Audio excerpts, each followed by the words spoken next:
Alors, à cet exercice 8, dans le corrigé, vous avez un schéma. Pardon pour ce petit dérangement. Un schéma où il y a en fait un astre que j'ai représenté par un cercle. Hein, ça peut être par exemple la Terre, ça peut être la Lune ou Mars ou n'importe quel astre.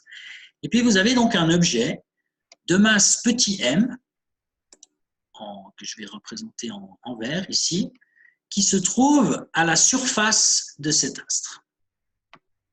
Alors, premièrement, si on veut calculer le poids de cet objet, eh bien, on utilise la formule. Donc déjà, le poids, qu'est-ce que c'est? C'est une force qui va être dirigée vers le centre de l'astre.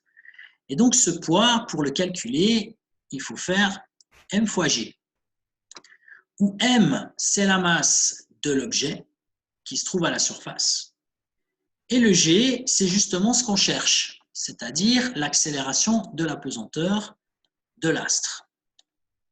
Donc, on écrit ça comme ça, P égale m fois g. Et dans la donnée, je vous disais qu'il fallait garder à l'esprit, je l'ai marqué ici, je le refais hein, en fait en rouge là, qu'il fallait garder à l'esprit que la force de pesanteur n'est rien d'autre que la force de gravitation s'exerçant à la surface de cet astre. Donc en fait, cette force de pesanteur, c'est aussi la force de gravitation. Alors, on va pour cela appliquer la loi de la gravitation à cet objet qui se trouve à la surface.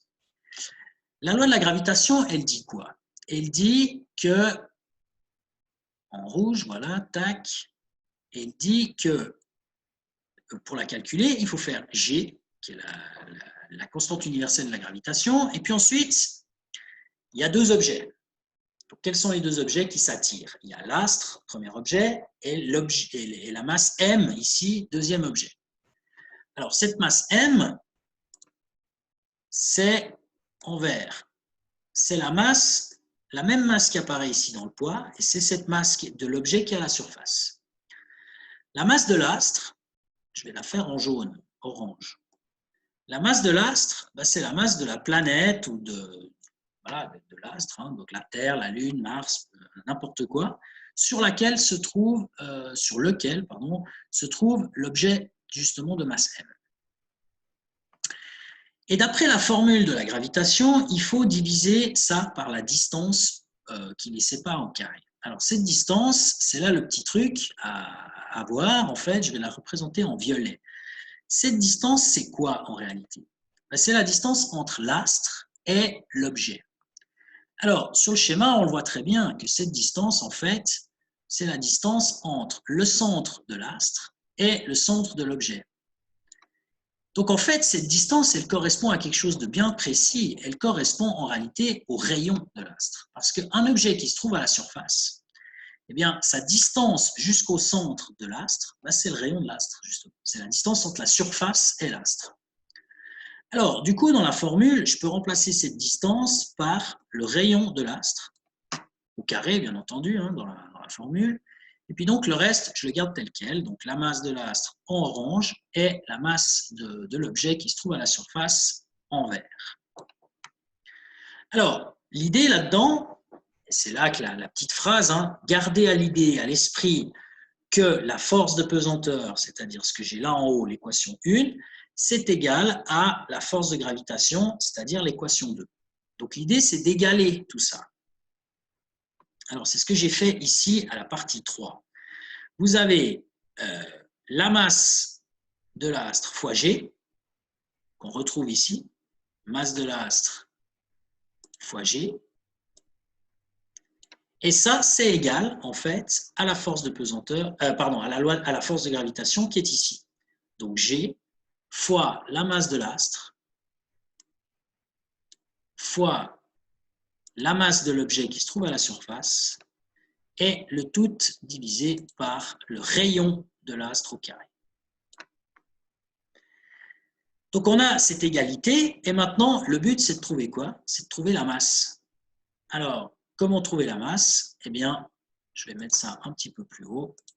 Pour trouver la masse, eh bien, il suffit, dans cette formule-là, de diviser par la masse à gauche et à droite. peut en fait simplifier. La masse, elle est là, et puis elle est ici. Donc là, j'ai divisé par M. Donc, qu'est-ce qu'il nous reste? Il nous reste à gauche G, et c'est ce qu'on cherche, G. Et donc, G sera égal à tout ce truc-là. C'est-à-dire grand G fois la masse de l'astre sur le rayon de l'astre au carré. C'est cette formule que vous avez ici à droite. Et donc, dans cette formule, on voit que le G de l'astre, l'accélération de la pesanteur de l'astre, dépend de la masse de l'astre et de son rayon. De la masse et de son rayon. Et donc, c'est exactement ce que je vous avais dit dans la théorie, ici, j'ai rappelé tout à l'heure d'ailleurs, ici, l'accélération de la pesanteur d'un astre dépend du rayon et de la masse de l'astre en question. Maintenant, vous avez la formule qui est donc ici. C'est cette formule-là.